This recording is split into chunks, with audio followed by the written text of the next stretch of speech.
What's up, Penny? What is up? What is up? What is up? Hey, Leah. What is up?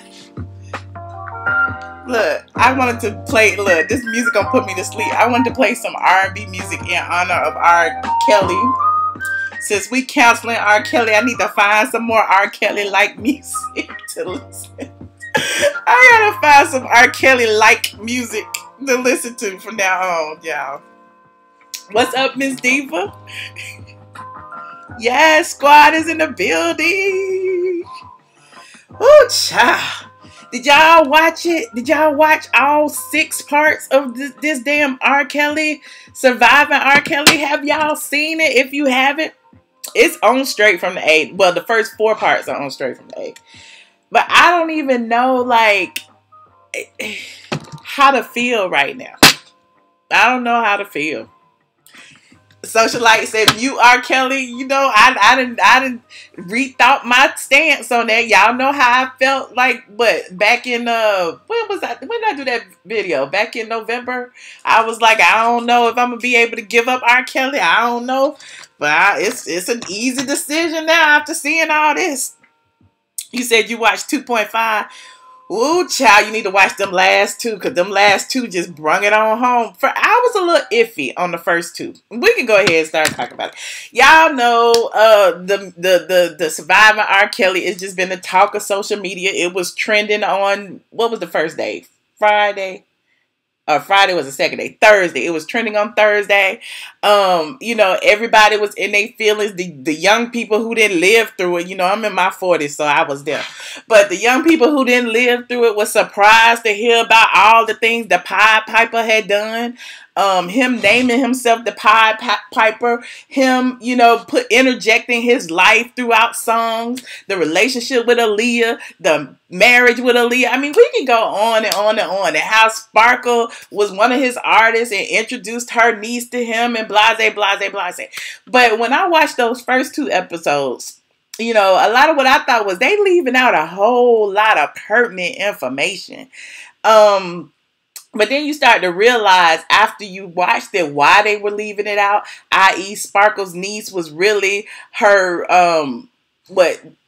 Kelly's bass player's daughter, which was her brother-in-law. So it was like a whole family thing.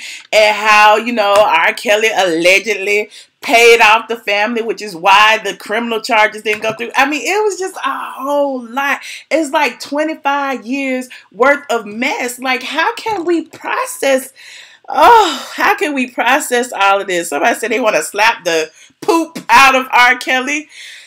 I mean, you know, the last video I did, you know, I can admit when I'm a little wrong now. You know, my opinion is still my opinion, but I can admit I was a little bit, you know, lackadaisical, if that's the word, about R. Kelly and, you know, the whole mute R. Kelly movement. You know, but then you start to think, like, do we give R. Kelly a pass simply because the majority of his victims or alleged victims were young black women, and we pretty much devalue black women? You know, and it's kind of hurtful if you think about it, because, you know, I was a young black girl growing up, and I know how it felt to want to date older guys and to actually date older men, you know, back then when I was in my 14 and 15. And when you're 14 and 15, you don't really realize that dating somebody in their 20s is kind of detrimental. Like, you feel like you special. But, like, when you get in your 30s and you look back and you was like, what did that 20-something dude, like, what did he want with me? Like, what was wrong with him? Stop it, dog. What was wrong with him that he had to date somebody so much younger than him?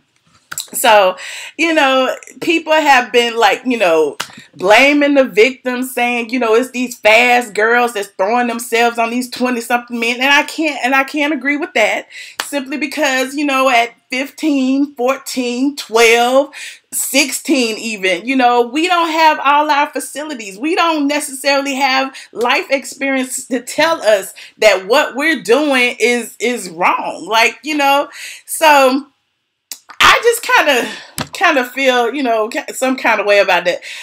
Pray for the wolves. I'm really gonna take you off as a moderator, because you and I don't agree on nothing. I need a new moderator. Who gonna be my moderator in here? Let me see. Black Mirror, you wanna be a moderator? Because me and Zills are gonna like just bump heads on anything that has to do with black womanhood or anything that has to do with relationship issues. We do not agree. I don't feel like it's a victimhood mentality. I feel like it's common sense. Like, in any type of relationship where it's somebody that's that much older, who bears the brunt of the responsibility to say no, to turn around, to be like, oh, you're a little bit too young? The girl who people say are throwing themselves on these men, all these old ass men, i.e. R. Kelly, who are taking advantage of these young girls. Whose responsibility is it? Some people are like, it's their parents. Where was their parents? But when you was a teenager, your parents were not with you 24/7. When you was a teenager and you wanted to go to the mall, or you wanted to spend the night over your best friend's house, but really go to the party, when you was a teenager, you did all kind of things to get away from your parents. So my thing is, don't blame the parents. You can't blame the little girls. The only person that bears the brunt of the responsibility is that old ass man who was messing with these young ass girls, i.e. R. Kelly. So I'm just like, dude, like, how is that being a victim, and how is that having a victimhood mentality when, these little girls were victims? Period. You can't say they was fast. You can't say they knew what they was doing. You can't say none of that, because that's why these statutory rape laws exist, because people who are underage do not have the wisdom, the experience to make sound decisions about relationships and having sex with people. They just don't. So saying 12-year-olds should have known better, or a 16-year-old should have known better, it's just absurd.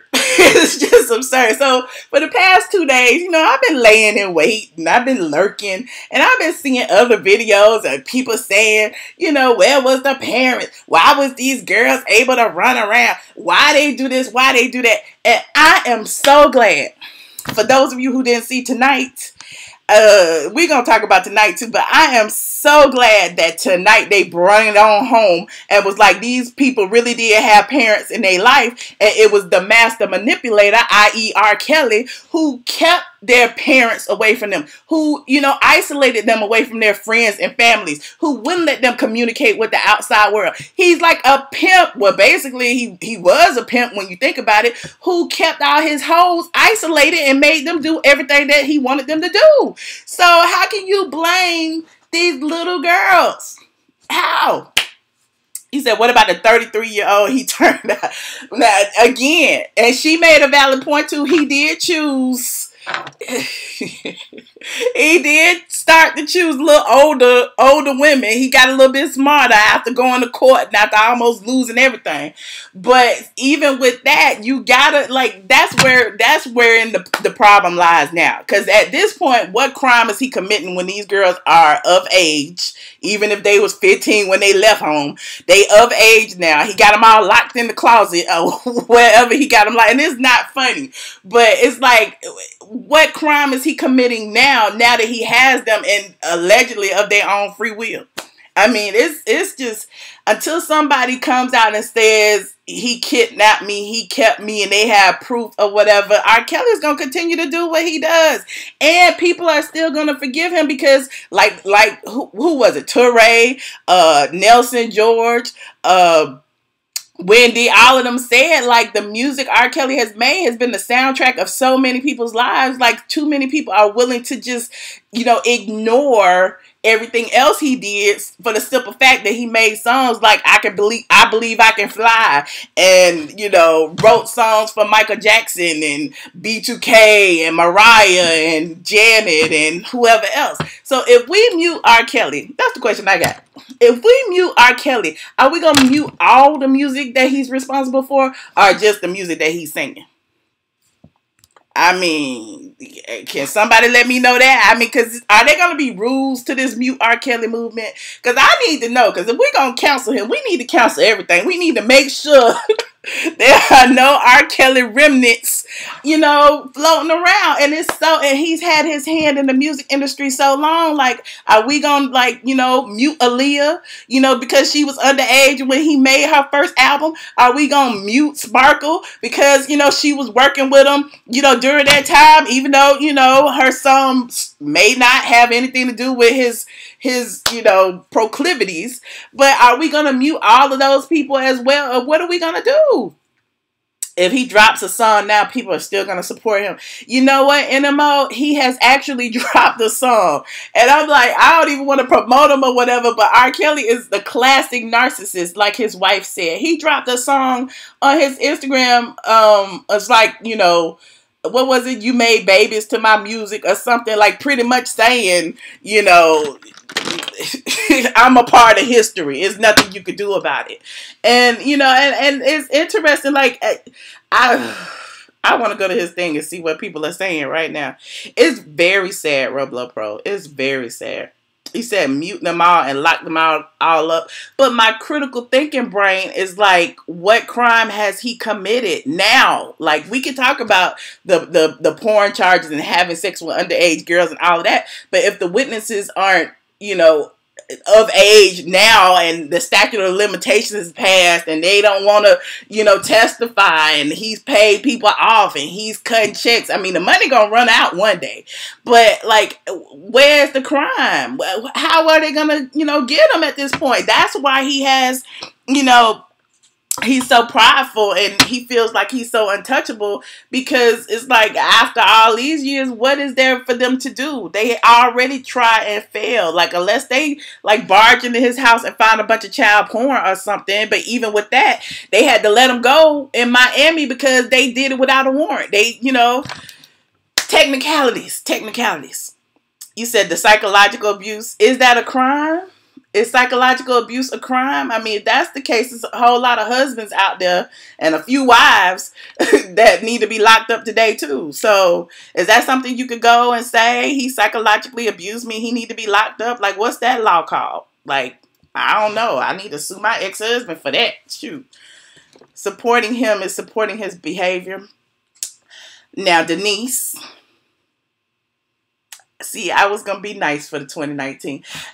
There's a lot of people y'all support, and y'all support their behavior. It's a lot of people out there who are drug addicts and you still support him. There's a lot of people out there who, claim they hoes. You still support them. So at the end of the day, like, are y'all going to stop supporting everybody who has problematic issues? And I don't even know what to say about R. Kelly. I mean, we know what R. Kelly is. The only thing that documentary did was pretty much line everything up in black and white. But one thing I have to say about the whole, what's her name? Lisa Van Allen.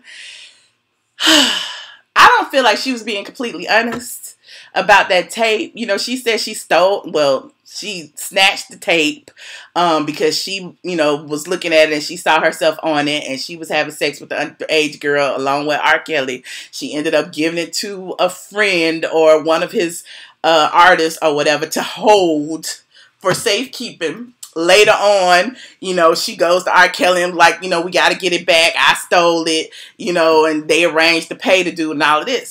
Now, when I did my little research, I found out that during the court case, Van Allen was like basically meeting with R. Kelly's attorneys, telling them, pay me $300,000, I won't testify. So she was going the same route. She also testified that she stole his watch. But then on the flip side, a $20,000 Rolex, by the way. But then on the flip side, a lot of people are saying, on the last episode that he made people sign things to say that they stole different things. But again, she was in court and she admitted it. So I don't know. I don't know. But there's just a lot of, things going on in the whole situation that you're like, will he ever, be brought to justice for the alleged crimes he committed? I don't know. Like, what can we do as a people? Just stop his money? Like, that's not, how is he paying? How is he paying? R. Kelly is not on my Spotify. Okay.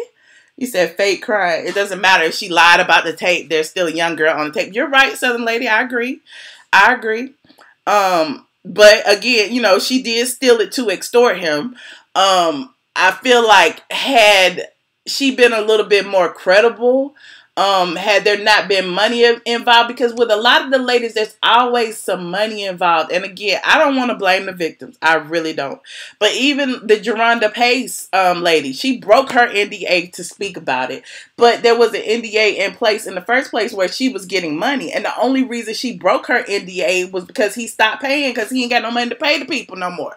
So, it's a touchy situation, but it's gonna take the victims, the real life victims, to come forward and be willing to, testify and bring him to justice. Us on the outside being outraged, us stop listening to his music. I don't know what that's gonna do. I really don't. You said, but I am. I'm trying not to. I'm trying my best not to. You keep wondering, are they doing a secret sting on him? That could be. Put the heat on him until he comes out on his own. That's because this documentary, like, you need to wonder, like, what's going on in his head right now. Did he watch it? Is he feeling some kind of way? Is he gonna speak about it? Is he gonna be quiet? Like, what's gonna happen? He looks dirty nowadays. You blame all of his enablers. Yes, Bossy Dun Diva. And his wife brought that up as well, because, most people have heard that he can't read or write. And like, she was like, who's making these travel arrangements for all these women? Who's, doing all this stuff if, he can't read? His own manager / assistant, was laughing about it and saying how he saw some of the tapes, and he, and the brother was saying that, he likes younger women. So what's wrong with that? Like, it's just so many people around him that you could tell, that, they're cushioning him. It's an issue. He said, hey, he's a narcissist. Of course he watched it. He's a tyrant. And, I also feel bad for his kids. Like, Drea Kelly was like, he's not in his kids' lives. One of his daughters is trans now. She wants to be a boy. And then seeing that and seeing him forcing that other girl, Dominique, who in the episode 5 or 6, the mom went and got Dominique out the hotel. Dominique snuck out with her backpack, honey. She was ready to go. But to see her, she had cut off all her hair, and she looked like a boy. And the one of his former employees had already said she was tomboyish, and he groomed her to be a boy. Like, so it's sad. It is so sad. I don't know what's gonna happen. You said, how did Andrea stay married to R. Kelly for 13 years and never say anything? Good question. But again, there's another way of blaming the victim. Like, she was probably, psychologically controlled just like the rest of them were. You heard Sparkle say she had to knock on the door to come in there to ask to get something to eat. Like, what the hell? Like, your wife got to ask to get something to eat in your house? Where they do that at? She had all those kids. She admitted that he had cut her off from her family and she hadn't talked to her mother. So it was a pattern. He did that continuously with each and every one of these girls. Each and every one were not able to talk to their family. He controlled their movements. He controlled when they ate. He controlled when they went to the bathroom. The Joycelyn Savage girl, the latest girl, her father was like, it's clear she has Stockholm syndrome. So he has basically trained these girls, with manipulation and it's just crazy. It is so crazy. She was young herself. They're all young. Drea is the least credible. I don't know. You need permission. I don't know. But I want to hear from y'all. Have y'all watched any of it? Did y'all watch all of it? Again, if you haven't watched the first 4 episodes, they're on the site right now. The second day 2, I actually did a whole little recap about the 5 things that were revealed and wrote them all out. I didn't want to come on here and just read from it and talk about it, but I just, I was just really frustrated after seeing tonight, like when Dominique's mom had to go to that hotel and the manager had to walk her up to that room for her to see her daughter, and she hadn't seen her daughter in years. That really, really touched me. When the daughter called back and was like, "Mommy, come back at 6," and was crying on the phone, I was sitting there crying too. And then when the mama came back and somebody had called the police on her and saying, that wasn't her mom and all of that, it was just a lot of craziness. So it tells you that there's more going on than we see. When those other parents, those last 2 parents, what was the girl's name? It started with the A. But when her parents came, and it was her father and her mother, they've been looking for her for 3 years. She left when she was 18, had sex with him when she was 17. They was with her, each and every time. They sent the sister with her one time when she was supposed to be working with R. Kelly. And I don't want to blame the parents because it's just so much. It's just so much. It's just so much. You said when Lizette got smacked for talking to some guy. Yes, it was just all of that. But what I did realize, what happened to that white girl he was dating? What was her name? What was her name? The 19-year-old he was just dating last year or so. Hold on, I'm about to look her up. They didn't talk to her. Where's she at? I know she was dating Rocco. Hold on. What is her name? Y'all know her name? What's her name? They didn't talk to her because that's the one he was taking out in public and stuff. Dang, I can't think of her name. This is her picture though. What's her name? Hallie Calhoun. This is her picture. Remember her? I'm got on the wrong thing. Remember her? Where is she? Where's the white chick? We didn't hear from her. I want to know where she was since he brought her out on the red carpets and everything, and she left of her own free will, allegedly. He was engaged to her, right? Denise, where I want to hear from her. We need to hear from some more people. What you say, Juno? You had to instigate. Did she have herpes? Everybody had herpes. If he got herpes, I mean, isn't it incurable? And that last girl is suing him for giving him herpes. It's just so, I'm just so overwhelmed watching this docu-series. I'm just so overwhelmed. I was like, I took notes and everything, but this is for my post. But even Nelson George said, that R. Kelly was like, "I'm a part of everything you are." And I talked about that. And one of his employees said, when I first met those girls, I judged them and not him.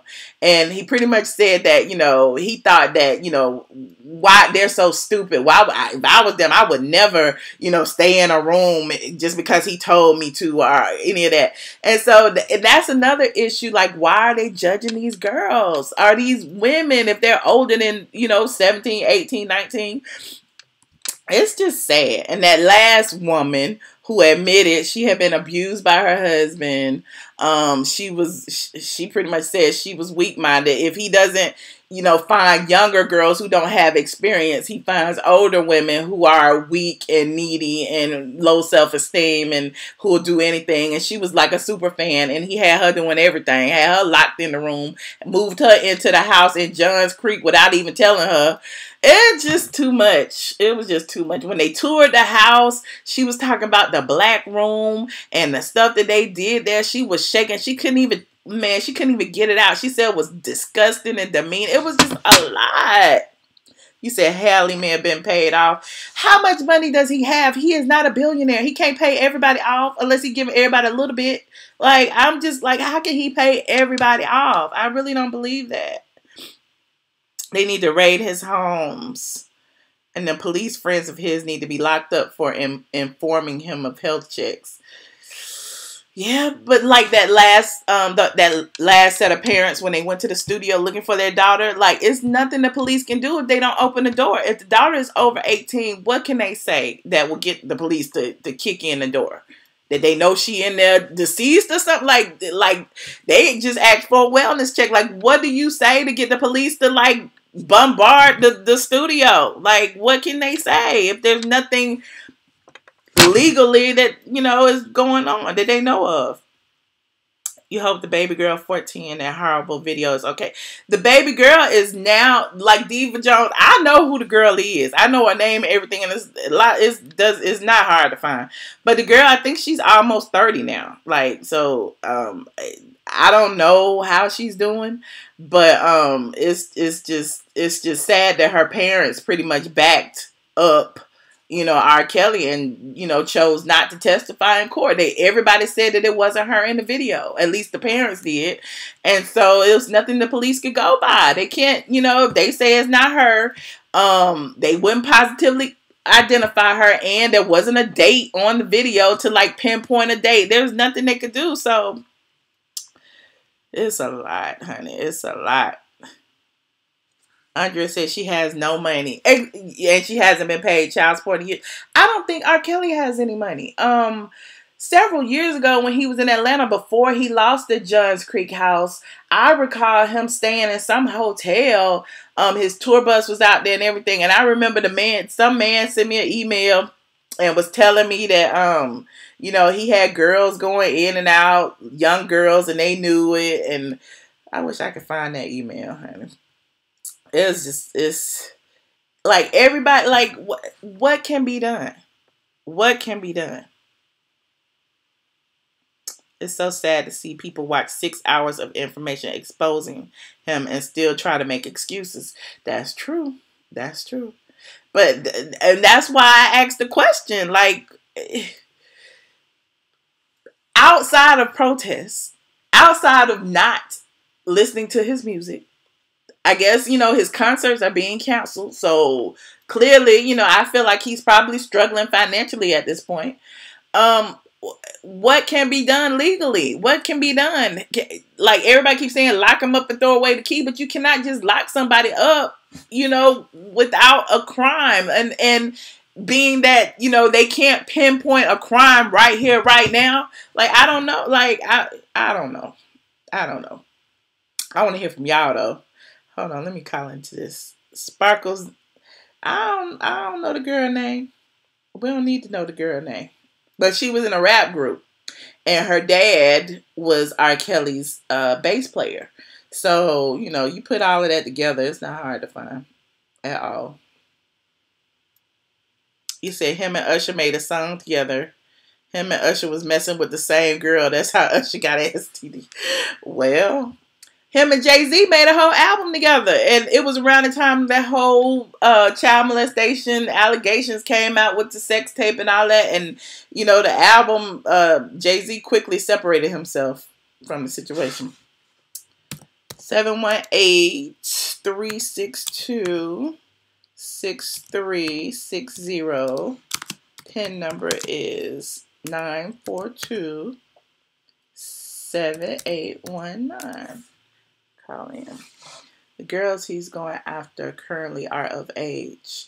And that's what I said. I think now, since he's been, you know, indicted and went to court, and he knows the legal process. That's what happens to most criminals. They learn to be smarter with their crimes, especially, you know, when they go, especially ones that go to prison. Imagine how his brother's gonna be when he get out, child. The brother is something else. The phone number 718-362-6360, and the PIN number is 942-7819. If you would please cut and paste and repost the phone number in the chat. You said Aaliyah parents had all the rights to his royalties. Is that a rumor or is that fact? There won't be nothing against R. Kelly because there are many R. Kellys. There are many R. Kellys. Think about it. Look, Puffy has been accused of being R. Kelly-ish with with Usher back in the day, because Usher's mom sent him off to live with Puffy when he was like 12, 13, something like that. Chris Stokes has been accused of being R. Kelly-ish with B2K and IMX and whoever else. Hell, Raz B already did spill all the tea about Chris Stokes. Quentin Tarver then spilled all the tea about Chris Stokes even today. Hell, I've been to court about Chris Stokes, and Chris Stokes didn't want y'all to know nothing about that. So there are a lot of these industry pedophiles and molesters and whatever else you want to call them that are, you know, doing these things to these children, and it's just disturbing. So it just begs the question, like, you know, do these black girls' lives matter? You know, at the end of the day, like, what are we gonna do to protect other young women from this, not only this predator, but other predators out there? You know, is it just that we listen to what they say and act on it immediately? Or, you know, what can we do now to have others speak up about it? Caller 2513, you are on the line. Hello? Hi. Hi. Hi, who am I speaking with? Hi, who am I speaking with? This is Lisa from Illinois. Hi, Lisa. Hey, Michelle. So, what did you think about this? Just got everybody. Oh man, I'm way up in age, so I was around when the tapes came out and R. Kelly, and I've been a fan of his music forever. First of all, when I did find out about R. Kelly messing with little girls, especially when that P tape came out, I was done. You know, far as I was like, you know, I like his music, but I can't fuck with R. Kelly like that. I didn't purchase no more of his music. I didn't go to none of his concerts or anything. I didn't support him. Mm-hmm. You know,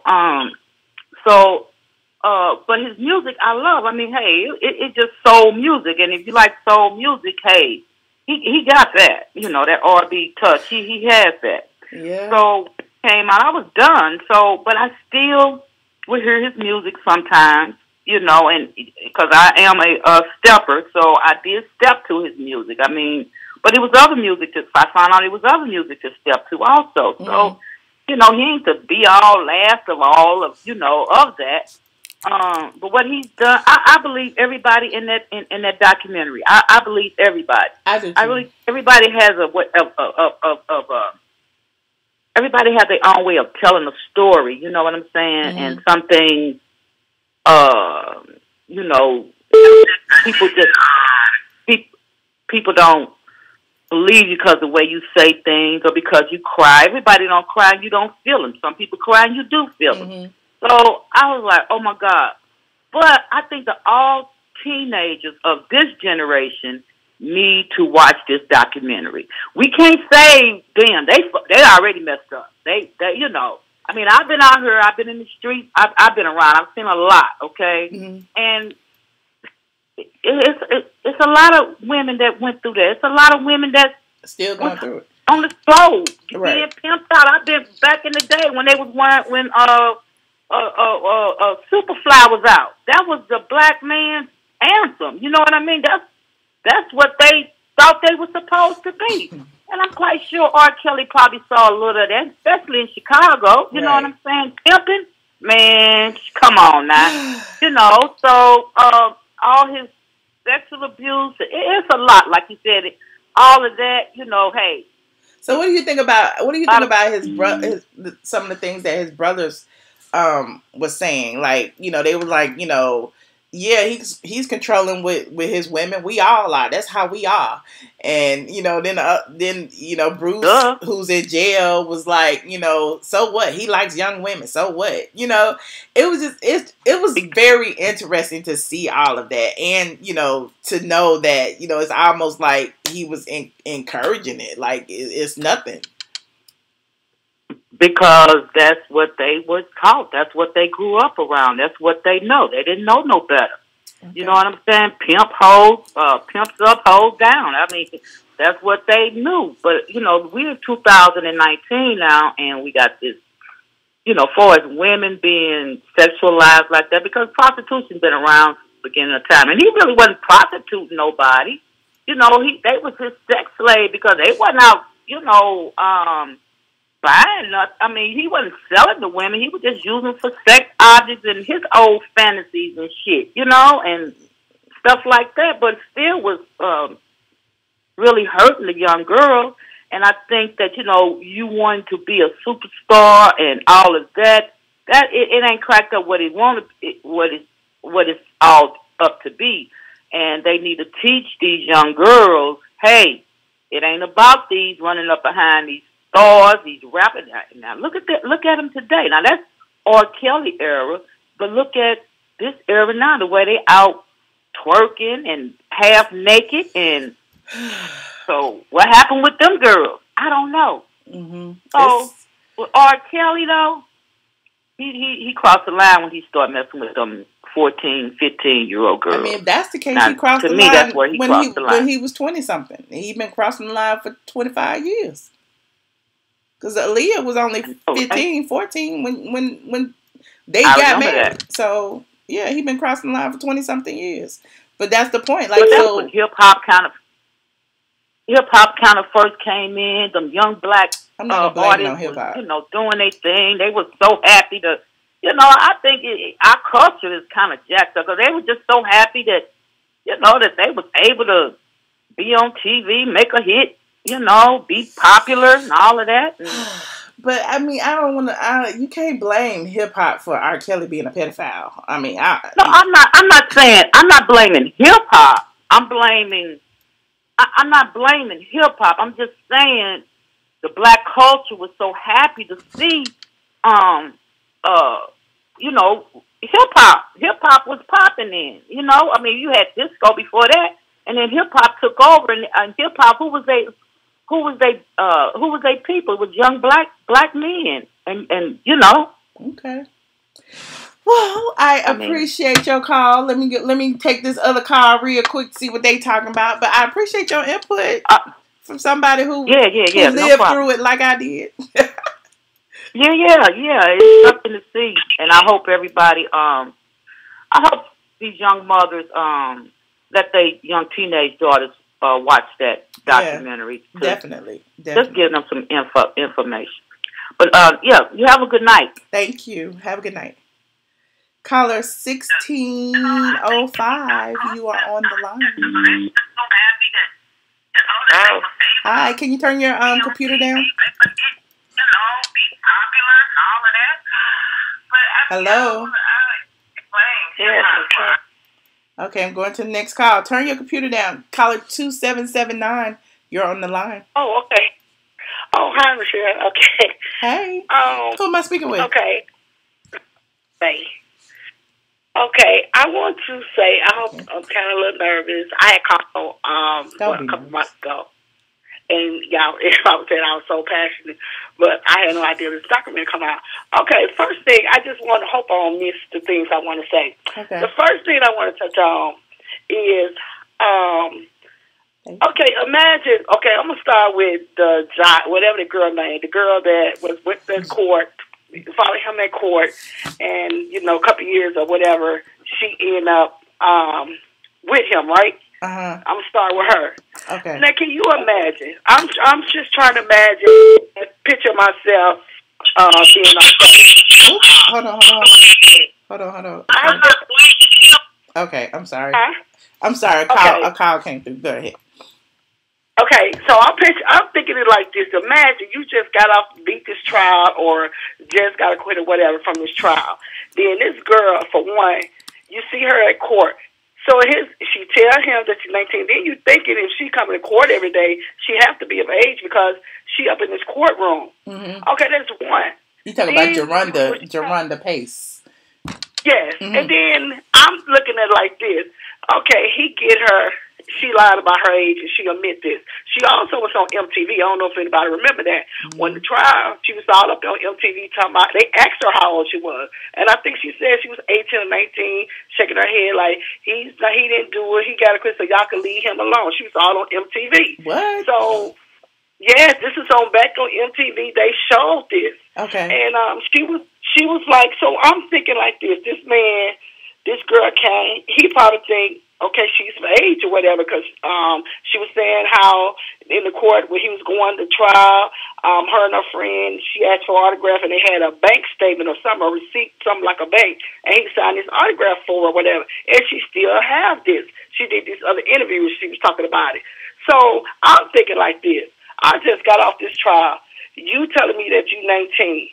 You up in my house. Then you want to tell me 16, however it went. Maybe they did have sex. She said they did at first.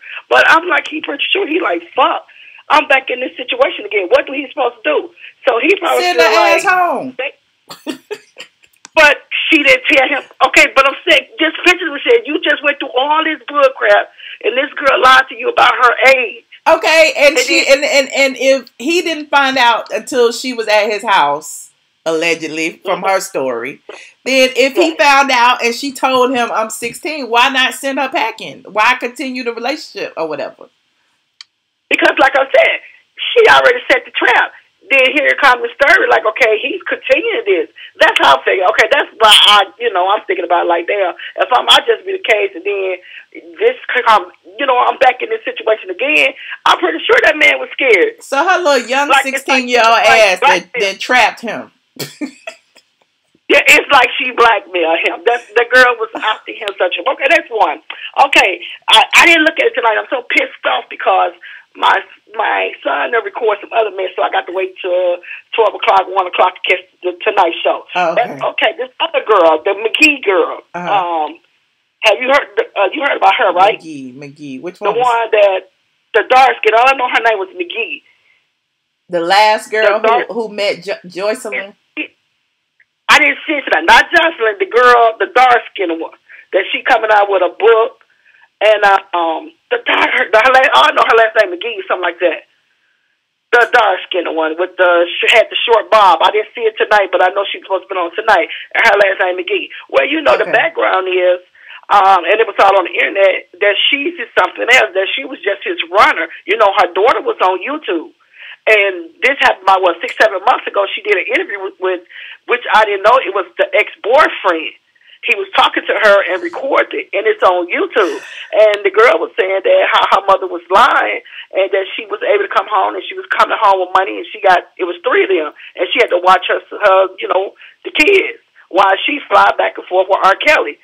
Okay, so they pulled that back up. And they got flagged. Here's my problem, though. Like, even with this, like, we all digging into all these women's backgrounds. This person a liar. This person did this. This person stole a watch. This person stole a tape. This person did. Like, at the end of the day, like, the common denominator is R. Kelly. But these ones that's of age, I'm talking about the women that's of age, that's in their 30s, that this McGee girl is supposed to be a skinny. They got her, that you could pull up her background. I don't know her name, but everybody's talking about it, and it's on their thing. They were saying Lifetime dropped the ball because they did not do a thorough check on these girls, and they had 3 people did an interview, but the girl had it pulled down. The girl was saying how this girl ruined her life, went on the computer, sent stuff from her computer, like the girl was sending to her. It's a mess. That girl is trouble. And this blogger did it on her. She was like, I'm scared of her. It seemed like I should be scared of her. And the girl was like, don't be scared. Sure as hell. She striked her page and she had to take it down. Was it Kitty? She got it on her. The last girl named McGee, the dark skinned girl. She got her page, the comments off because everybody was going on there. There was 3 interviews. It's the husband, her ex-husband, her boyfriend, her daughter, and 2 victims that she had did this to. What she doing to R. Kelly. Wow. And they were saying it was a lie. And they were saying Lifetime should tell the truth about the people's background. That's why a lot of people saying Lifetime not telling the truth. I knew they weren't telling the truth about Lisa Van Allen. I knew they would, because my thing is, only thing you gotta do is Google that, and everything that happened in the court, the lies that she told in the court, and about the tape, because, you know, I feel like she sugarcoated it when she was like, oh, I saw it, and I kept it, and blah, blah, blah, and I gave it to somebody, and da, da, da. But the truth of the matter is, she was accused of extorting him for it. Right, but if you been a blogger, and then when you look up this girl, I forgot her name, but when you look up her name, her record is online. It's public record, and everybody that put it said, "Oh my God, this girl is dangerous." And they was like, you know, because she would strike your page. Once you talk about her, your page is coming. That so many people on YouTube page got striked when they tried to, you know, put it out there that how she's lying, and you lied about she was in the army, supposed to be in the army. She AWOL and went. When they had this flood thing, I can't think of, my mind is going blank. But when that Katrina thing happened, she went there. She falsified information. Just how good she is. She falsified, and she was a homeowner, but she got into got this money. So the girl that she was making up all these stories, we called on her and said, can she do this? And they said no. And, you know, she called the police, had the girl set up like drugs, got the girl trying to get her family, kids taken. It's so much. And all this okay. We going off topic. Like, McGee, okay. Let's take her out of the... Okay, but look, even if we took McGee out of the equation, what about all the other little girls that he was messing with? What about all these teens he was messing with? What about all these girls that he got locked up in the hotel? What about the sex cult? What about Aaliyah? What about all of these other girls? Like, that's one person. Okay, let's say she lied. She lied. She faulty. She all about the money. What about all this other stuff? Okay, now, Leah. Okay, wait, listen. First of all, I want to say this. If R. Kelly did this, and with the underage girls, he deserved whatever's coming. I mean, I'm a true diehard fan here. I am in no way, shape, or form saying that he was right messing with underage girls. That's off top. But that's the point. But that's the point of the whole documentary is everybody's so quick to forgive him simply because his music. Right, but listen, that's another thing. He went to trial for that. He was fine, but why they bringing all that back up? And he went to trial for that already. And because he got a code. Because he still holding girls against their will, and they proved it. These is grown women. These is not girls. These is grown women, 30s and late 20s. But they were 15, 16 when they got with him. He done held them for 5, 10 years. Now they of age, and he not letting them go. When they went in there, supposed to went to the hotel and got these girls is leaving and coming back. Like the girl Holly, whatever you said her name was, she done left twice, 2 or 3 times and came back. The Dominique girl, she done left and came back. Because he's a master manipulator. Like, a lot of people go back to their abuser and to their pimp and to all kind of things. A lot of people go back. But the thing is, like, how do you stop it? How do you stop the whole chain of events from happening? Like, everybody, we see it, but it's like, what can we do now? Right, exactly. Okay, so if he's so manipulating and brainwashed these people, what about all the ones that had left? Drea Kelly gone, all the girls that did the interview, right, supposed to be messed up in the head, brainwashed. Well, they said they are fine right now, right? They left when they got ready to leave. They left, right? So why can't the other ones walk out? Because Holly, when she wanted to, she walked out the door and left. When all the rest of them, whenever the hell they feel like leaving, they walk out and come back. The rest of them stayed gone, right? So it's all their fault. So you blaming all the women, and you're not blaming R. Kelly. I'm talking about if you grown, you up in your late 25, 30. Listen, now I was look, and then there are some grown abused women out there who stay in situations that they shouldn't stay in and don't leave. And then when they do find the strength to walk out, some of them end up going back to their abuser, and some of them end up dead. So you can't say, oh, he's not at fault because they left and they come back. And you can't say that if he's still an abuser and if he's still psychologically manipulating them and he's still doing all these things to them. How can you say that? Okay, but do we got proof that he's really abusing them? We got any scars? Did they go to the police with any bruises on them? How do we know this, though? I mean, for sure. The We documentary know that. said it. I don't know The how. documentary is also lying. Lifetime is a lifetime lie. Okay, you gave a good argument, but I feel you. I feel you because I feel you. Thank you. All right, Well, thank you for calling. I appreciate you. Goodbye. All right, bye. All right. I'm gonna try to call it 1605. You are on the line. Hello. 1605. Hello? Hi. Hello. 1605. Girl, I'm hanging up on you. Caller 5457. You are on the line. Hi, Michelle. Hi. Who am I speaking with? How are you? I'm wonderful. My name is Stephanie. Hey, Stephanie. Where are you calling from? I'm calling from Seattle, but I'm from Georgia. You calling from Seattle, but you're from what part of Georgia? Atlanta. Oh, cool. Forward, What's up, homie? so I listen to you all the time. Listen, I am so disgusted after looking at this. Okay. I am truly disgusted on so many levels. I just want to start with anybody that knew and turned a blind eye. I pray karma don't knock at their door like it did Sparkle. I agree. It knocked at her door real quick and fast because if she was an original singer and she walked on the bus and saw him doing sexual acts with Aaliyah, she got what came. And I hate to say it that way, but karma ain't no joke. You're right. And I'm side-eyeing anybody that's defending R. Kelly on any level because there is no excuse you can give me. I don't care if it was 20 years ago. I don't care if it was 2 minutes ago. There is no reason an adult should put their hands on a child. I agree. If the child is out there fast, promiscuous, doing things she ain't got no business.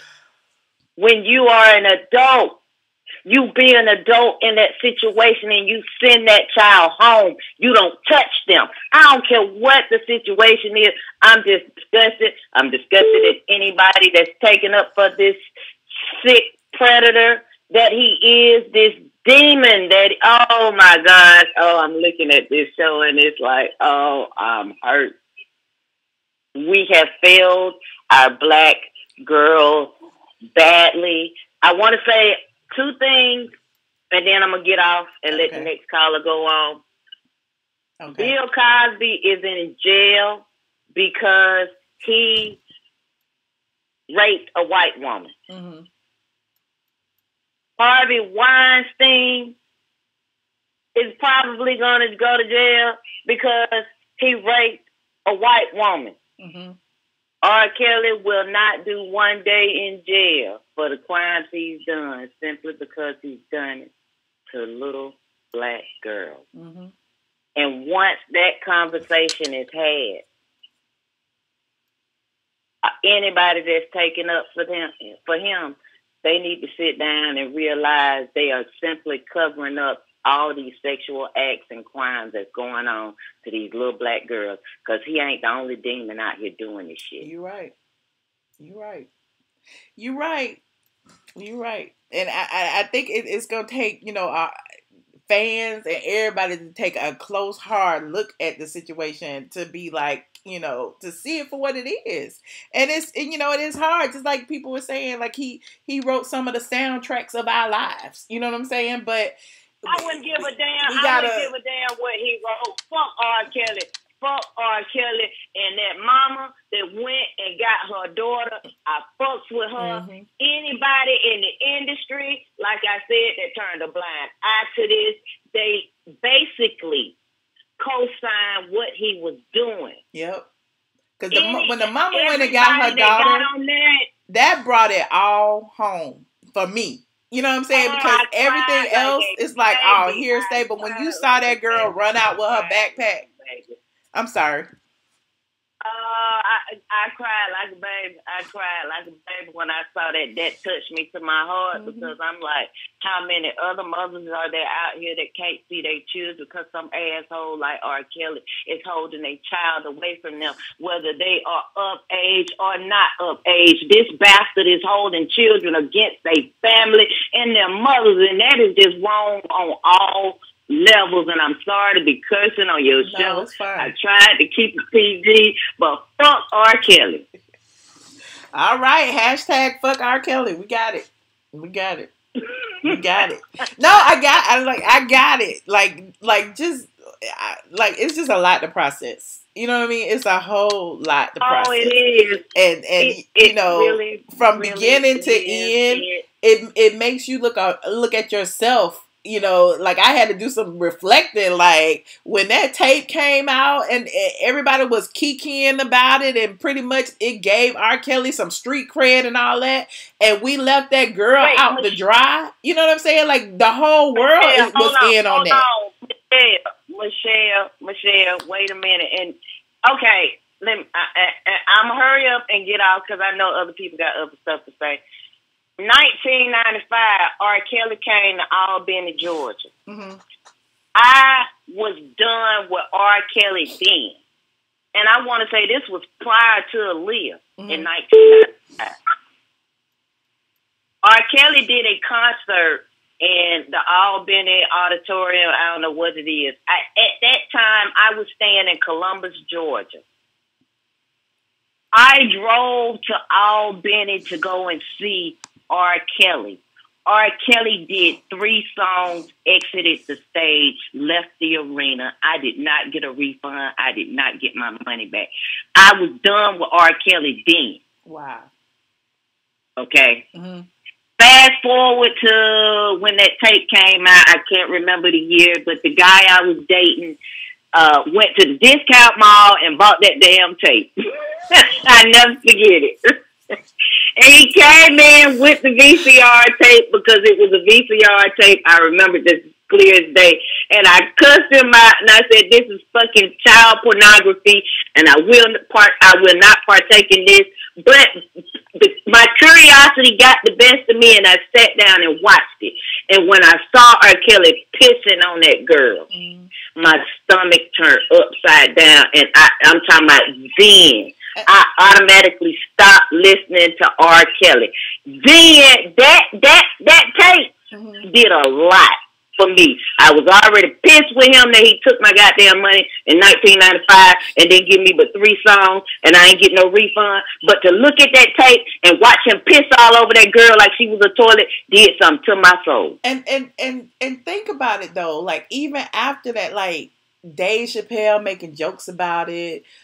South Park making a cartoon out of it. It was like everybody took it as a joke, and that was a young girl in that video being subjected to all of that, and we just took it as a joke and as a porn and just kept it moving. You know, and that's my issue with. That's why I say it's a lot to process because you think back on it and it's like had we had some more outrage then maybe, all of these other girls could have been saved. It's just a lot to think about. Okay, wait.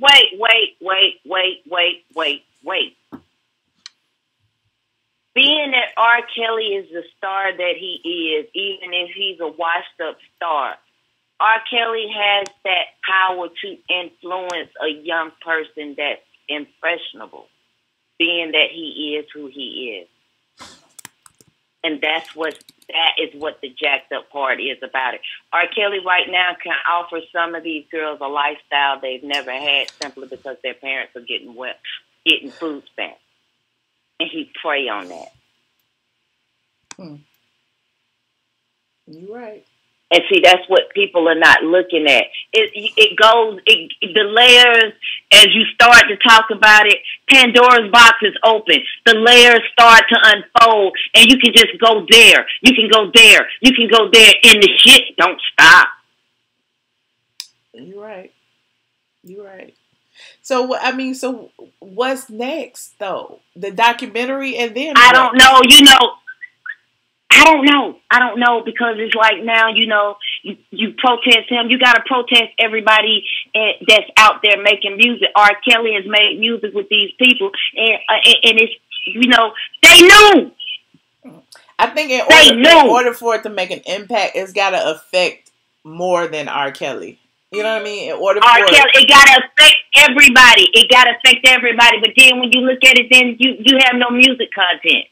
You have nobody to look at on TV, because everybody fucking knew, and that's just what the crazy thing is about it. What's wrong with our people? Are we that so just hunger on money that we will wash stuff like this under the rug and let this creature do this to young girls and not say anything and idolize this motherfucker? It's sad. And, you know, I'm ready right now, because of this, ready to cancel my Spotify subscription and just say, fuck it, sing to myself. And then it's like, what can I sing? Not sing to yourself. They already took R. Kelly off. What you gonna cancel it for? Listen to somebody else. R. Kelly done fucked my whole world up. I've been mad with him. But after looking at this documentary, my whole world is like, oh my gosh, we have failed young women all the way across the board. We have definitely let our little young black girls down. We have let them down all time. And wait, I got one more thing to say. Okay. R. Kelly signed away his masters to Aaliyah's parents. That's why they have never had nothing bad to say about him. His success equals their riches. Well, her parents you know what? Aaliyah's mama is the original Kris Jenner. That motherfucker pimped Aaliyah out till Aaliyah died. Allegedly, I don't even want to allegedly, and that's another can of worms, and I don't even want to go there. But like I said, you start unpeeling this shit, it keeps going, and it keeps going, and it keeps going, because you can tie so much into this, and he ain't the only one that's sick like this, that's out here abusing little girls, and it's just like, how can we stop this? And boys. The laws protect predators like him and do not protect our children. That's where we need to start. We need to start with this wording legally. Expose these sexual predators that are pissing on our little 12, 13, and 14-year-old girls. There is no law that should block nobody for doing a crime like that. And I say that's where we start. Okay. Well, you started the fuck R. Kelly movement. We got it now, honey. We got it. Well, hey, can I get a mug? Sure. DM me your info. I will. Okay. I'm not really good at DMing or anything, but I'll see what I can do. I'll get my information to you as best as possible. Well, I do follow you on a lot of things, I'll get you my information. When I hang up, I'll text you and get it. Okay, all right. Thank you, Michelle. All right, thank you. Bye. Happy New Year, 9601. You are on the line. I think that was me and Zill's best friend. Who was your best friend? You know, it's Zilps. You know, don't fuck up my computer, Zilps. Zilps mad at me because I put him on Zilps, timeout. Don't fuck up my computer. Was that who that was? Old lying ass lady. You know damn well she still listen to R. Kelly shit. After 1992, I didn't listen to his shit no more, and that was it. After I said, lady, if you was already pissed off with R. Kelly, why the fuck did you watch the child pornography? Oh, your curiosity got the best of your mind. Which brings me to this. Okay, R. Kelly's fucked up. Great, we know that. Fuck R. Kelly. But my question is, see, I'm young, you know what I mean? So when all that sex tape shit came out, I was still in the single digits. Mm-hmm. But when all that shit came out, after the black community found out, why didn't y'all just stop listening to the music right then and there? Why didn't y'all? Because I just find it funny that we're so gung ho. I'm sorry. Go ahead. I just said, if I remember correctly, a lot of people was like, "Oh, she wasn't raped," or "Oh, she was fast," or "Oh, she knew what she was doing," or "Oh, it wasn't like anybody assumed that the girl was underage." I don't even remember, like, I don't even know that people knew she was underage until later. I don't even remember how it happened. But it was yeah. But it says according to the documentary, I mean, it seems like, you know, whether it was later or not, it seems like they found out about her age and the tape around in the same year. Right. It seems. So I mean, whether it was a year or two later, you know, I mean, we wasn't even in the 2000s yet. But it's I feel like his people created doubt. They were saying that it was his brother. His brother said it wasn't him. He never confirmed it was him. The girl's parents said it wasn't her. It was more than her in there. So nobody had a positive identification of her, like publicly anyway. So it was, you know, it was spin. So we're gonna play. So we're gonna play a dumb card. We're gonna play that we were just dumb. Clearly, and not, we just and like the documentary said, he was still releasing music. Like, what better way to get people to forget than to release the Ignition remix? You know what I'm saying? Like, I don't know. I don't know the answer to these questions. I just know that looking back is like, it's like everybody ignored it. Everybody was like, it's nothing. It gave, like, it gave him some sort of street cred, which is horrible, because that wasn't the first incident. If you think about it, you know, he had married ATLien, and everybody kind of just shrugged that off. Oh, they got married. Well, maybe they didn't. Exactly. You know, so it's like it was always a big mystery and a big question. And even though people knew it, people didn't know it, and people didn't care to know it because they cared more about the music. So it's just sad that they let it go on so long. It really is, because I'm just like, I get it. People are infuriated. You know what I mean? Mm-hmm. He did some fucked up shit. It's just like that whole gap between when it first happened with the ATLien situation. I guess let's start back there, mm-hmm. to now. That entire gap. I'm sitting here like, from the age of 25 to the age of 51. You know what I'm saying? 25 years later. Like, what the fuck was? Where's the community? Where are we that delayed as a people? Clearly, we don't care. We don't value young black girls. We feel like, you know, they were fast. It was their choice. They did it. But if it was a white little girl, they're going to be like, oh, he raped her, he molested her, oh, she didn't know any better. But black women are always sexualized. We are always, you know, the thing of perverted dreams. You know, so I don't know. It's just a horrible situation, and something should be done, but I don't know what at this point. Like, muting R. Kelly now. At the end of the day, I said this earlier, I don't think, it's just like you said, and other people said, I don't think anything's going to really happen to R. Kelly. In fact, I think the documentary was just full free promotion for the guy. I mean, there's people that was making videos after watching Surviving R. Kelly talking about, you know, I actually kind of feel sad for R. Kelly. I know I should.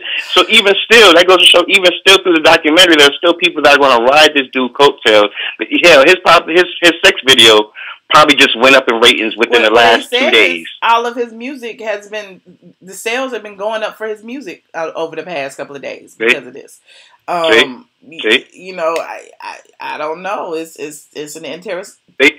I mean, but it's clear he has an issue. Him like he's dead. Clear he has an issue. It's clear he needs counseling. It's clear, you know, he has a problem, period. But that doesn't negate the fact that there were victims that succumbed to his whatever you want to call it, his psychosis, his issue or whatever. Like there were victims involved. So, you know, it wasn't just him to feel sorry for. It's everybody, the families of the victims themselves, the people around him. Like, you know, I'm not going to feel sorry for the people around him. And that's another thing. Go ahead. Yeah. I want to get on that. Let me say that about the people around him, because I think it's not just them. I think you got to look into the celebrities that kick it around R. Kelly as well. All of them, not just the K. Michelle's and the Sparkles and the Aaliyahs. I mean, the Snoop Dogg's, the Jay-Z's, and the other the people. Jermaine Dupri's, and the Yeah. You know what I mean? And when this documentary came out, nobody spoke up. The only artist that came out was John Legend that said some shit. Which also, I think John Legend did that to steal R. Kelly's viewers and fans. But that's just another thing. You know what I mean? But he's the only celebrity that came out. I think John Legend did it because he's from Chicago and maybe he has, you know, a little bit more intimate knowledge than us who are not. I don't know, but that's why I think that could be true too. Yeah, that could be true too. But you know, but like I said, none of the other celebrities came and spoke out. So that says a lot to me. That says a lot. It says a whole lot, y'all. So we can't. I mean, we can definitely blame the team. Definitely blame the team. But I'll be giving these other celebrities side eyes too. Well, Chance the Rapper said something. Wendy Williams said something. Wendy Williams. Are we really going to use her? Jay-Z didn't say. I want to hear from Jay-Z and Usher and the people that he worked closely with. Like, Sparkle said something. You know? So, I mean, I don't know. We'll see. That's not enough for me. I need more celebrities to come out. You know, because to me, that seems like y'all was all in cahoots. Yeah. You know, Hollywood is dark. Hollywood is dark as fuck. I ain't even in Hollywood, but that lifestyle is dark as fuck. So I wouldn't be surprised if these motherfuckers was involved as well. Yeah, I agree. Well, thank you so much, unknown caller. Oh, yeah, shit, I'm Juno, my bad. Oh, okay. I know that. Thank you so much, Juno, for calling. I got a lot of calls on the line tonight. You know if I'm take all hang up on them all. Hang up on all of them, because we don't feel like hearing no more of R. Kelly. That is why I'm here to hear more of what the people say. You are not the final say-so. Goodbye, troll. We heard the first people. Bye. Bye. Caller 8359, you are on the line. I'm so happy that I was next because I was sure going to hang up at this moment. Why you hang up? Because I was waiting for like a long time. I feel like it's an eternity, but I be trying to give people the opportunity to say what they want to say, but you know it's a bit long-winded. I know. But this is Noir King. How are you? Hi, Noir. Fine. How you doing? I'm good. Look, I just wanted to call and make just a quick point. I'm honestly just shocked at the amount of calls they called in that are really trying to find every angle to kind of justify what's going on with the women. And I kind of found it really, really odd because the one caller, when she was like, well, these are grown women, who gives a shit? I don't care if they were young teenagers or grown women. Abuse is abuse. There's no fucking ageism on abuse. Right. You know what I'm saying? If you're a victim, you're a victim.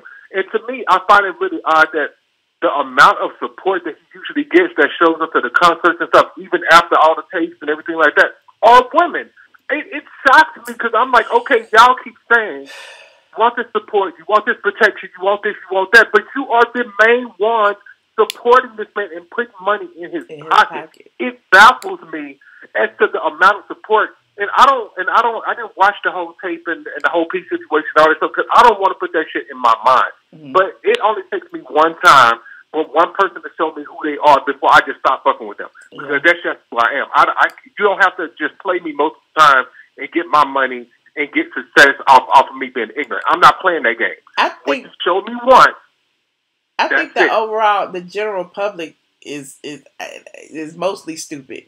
And I think that over time, because years have passed, you know, I think people start to forget, and people in forgetting, they forgive. So, you know, and I hate to say that, but that's the way it seems. Like, even when you watch the documentary, like, again, the Aaliyah stuff was 25 years ago. It's so many people now who don't even know about the Aaliyah stuff. It's so many people now who didn't know about the whole peeing in it and all of that stuff. It's so many people who don't know, but now the documentary has refreshed our brains and brought a new, you know, a new group of people knowledgeable, the people who weren't there back then. So maybe, you know, now it's like people pay more attention, and maybe, you know, they won't spend the money. They won't, you know, well, see, that's a problem in itself. And anyway, you shouldn't have to be refreshed. Right. You know what I'm saying? Right. Because, like, the first situation, that should have been it. Right. Like, and I feel like the whole power of being idolized overpowers the logical, you know, mindset of thinking, hey, this is problematic within the community. We need to stop this now. And that's why I don't support people who have that mode of thinking, like the whole cheating and the whole adultery and the whole raping and molesting and stuff like that. You have to really realize those people, and you have to see those people who they are. But then when you excuse that behavior, then you just opening up the door and just allowing more bullshit to come in. And honestly, accountability to really solve this, it needs to be held on all grounds. I'm talking about everybody needs to be called down to the carpet. I'm talking about parents, the people who was on tour. That lady that was giving that whole story telling us, I saw him on top of Aaliyah, but you didn't say shit. The Javante, so why am I finna sit here? Why am I finna sit here and listen to you like you talking about you felt protective of Aaliyah? Girl, you couldn't have felt too motherfucking protected because you sat there and witnessed it. And you went on and did you a quick 8 count and got your paycheck. You didn't tell nobody. What the fuck I'm gonna be listening to you for? Right. You know what I'm saying? So it's like when you have people like that, and then you have these parents taking these payouts, and then you have these background dancers seeing what they see, and they still getting their checks, and everybody around still getting their checks. I want everybody who got paid, call them to the carpet, line them up. I want everybody to go to court, everybody getting it. Because to me, everybody played an intricate part in making this happen. If you were in that building at any given time and had any inkling of a situation going on that was something wrong, you are responsible for that village. You saw the girls in the rooms. All of that. That's like even that producer guy that had the glasses and the ponytail or whatever, and he was talking about, you know, I knew the girls were young, you know, weren't of age. You know, it was a young girl, she was naked and he was feeling on her booty, and I was just disgusted. But you was there. But you still But you still there. And we just now hear about this story 10 years later or whatever. Like, you was there. And that's why I have a problem with that. Like, we need to really just establish the fact of, okay, let's stop all of this waiting 5, 10, 20 years down the line to come out with these damn stories. There needs to be a culture set to where, look, when shit happens, tell us now. So that way the shit can be fresh, all the evidence can be fresh, people won't have to recall these incidents and come up with these stories that they're trying to piece together from 20 years ago. Tell it now. You know, ain't nobody gonna shame you in coming forward, and not in this day and age of 2019 where people are being exposed. It's okay to, like, no, I'm not trying to tell people when it's, you know, when the right time is to come out, but I'm just saying the sooner the better for all of us to where expose these predators for what they are when you first see them. Because the more you know, just pass it off and just forget about it, that just molds more and that just builds more. And then he out here bolding other people to do the same shit he doing. So who's to say that all these people that he damaged are now doing the same thing that he done to them? Like, come on. At this point, we gotta stop the excuse of, I was scared, I didn't know about. Fuck all that. Come out with your story, and if the community fuck with you, we go fuck with you. But like at this point in time, if you still supporting that, if you still being silent, then the only person you hurting is yourself. You know what I'm saying? And that's just the way I feel about it. You gotta come forward, and you gotta let that shit go, and you gotta let us come together as a community to really support you, because when it gets to a point like this, it's like, come on, bro. Like, what you want me to do? So again, what would be his penalty for all of the crimes that he's committed? Like, is there a charge that can be? I don't even know. I don't even know, because the way they're so intertwined with the laws now, how they got these lawyers going to back for them, it's like it's so hard to even try to convict somebody of it now. When you get to this point, because of all the hands that's been in the pot. Like That's why I said even with when that it's tape, fresh. everybody was like, it was obvious it was R. Kelly, but he was saying it wasn't him. Then they was like, they identified the girl, but the girl's parents said it wasn't her, and so the police was like, well, we couldn't, pinpoint a date because there wasn't a date on the tape. So because we didn't have a date, we couldn't, charge him with molestation. So we had to charge him with child porn, and that didn't stick. So it's like, well, what can be done? Like, I understand why he feels invincible if he made it through that, and you on video, and they couldn't pin it on you. You on video. Like, what more can be done? Right, and see, that's the problem that's going to accountability for everybody. Mm-hmm. Like, we as parents, well, I'm not a parent, but I'm just saying, we as parents and as a community, we can't sit up and be just taking out handouts just to keep quiet. Like, you can't be that desperate in a position of poverty to just be willing to just overlook something like that. Right. Like, that's when your moral compass is called to character, and you got to just really make a decision, because, man, you basically making a deal with the devil. You holding your hand out, you just saying, I'll look the other way if you pay me this. Right. You making your deal right then. I mean, so but most of them did. Like, even the Geronda girl. Like, she was a victim, and she took a payout, and the only reason she talked was because the money ran out. He stopped paying her. Because she stopped getting paid. but see, then again, that goes from you being the victim to you really just kind of extorting and getting your own payout. Mm-hmm. Because after a certain time, you have to be held accountable for that too. Like, okay, for you to sell yourself short and say, well, now I forget about that. I'll just take some of the money and keep quiet. What are you doing? What are you teaching yourself, and what are you teaching your future offspring to say, look the other way if the price is right? That's not something that we should be handed down to future generations. And I guess that's where the whole thing about my critical thinking and processing this whole thing comes into play, because I'm like, if the victims aren't pursuing him, what we got, what we outraged for? I mean, but and I don't want to blame the victims for being manipulated and all that. No, I get it. It's like, it's just hard to be like, I don't know what to do. Like, yeah, we're outraged that he did all of this, and we watched it, and we see it, and we know he has these proclivities for these younger women and this, that, and the third. But, what are we going to do to stop it or prevent it or, charge him with, like, what can we do? What can we do? Like, he's 50, but now he's dating 19-year-olds. Is that a crime? Right, but see, at this point, it's just gotten so damn out of control. We have let it go on for so long, and I say we because generally we as a community, is seen as a whole collective. We're all responsible for that, for just allowing it to go on and just looking the other way.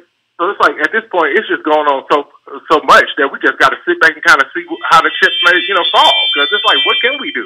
Right. We let that happen in the 90s and early 2000s, and now here we are. Almost going into 2020, and it's still going on. And it's still going on. It's like, come on, bro. And I think now it's different. Again, he's thought of different ways to commit his crimes. Like now, he keep it all in house.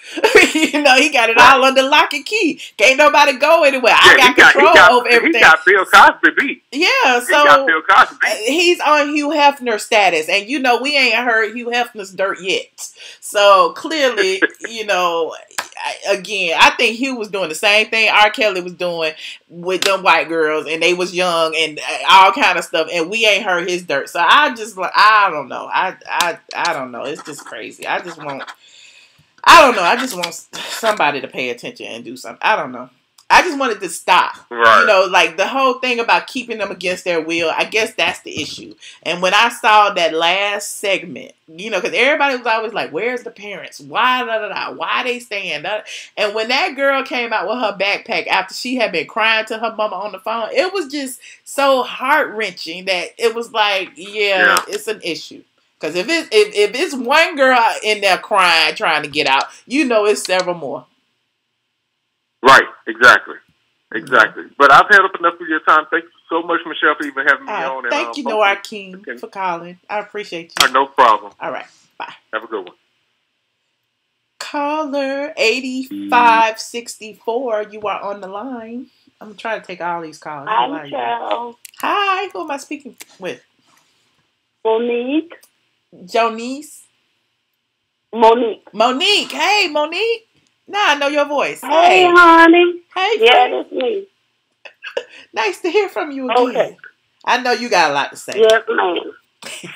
I'm just, you know, what's so strange to me is the fact that this is still debatable. Mm-hmm. And I understand, like, the lady was poking a holes through, you know, and this girl, she's doing this, and her mom came out and said she was a liar. Mm-hmm. All of these different things, and I get that, because within truth, there are always going to be some people that's going to lie, Mm-hmm. you know, to try to get a come up off of a situation in a store.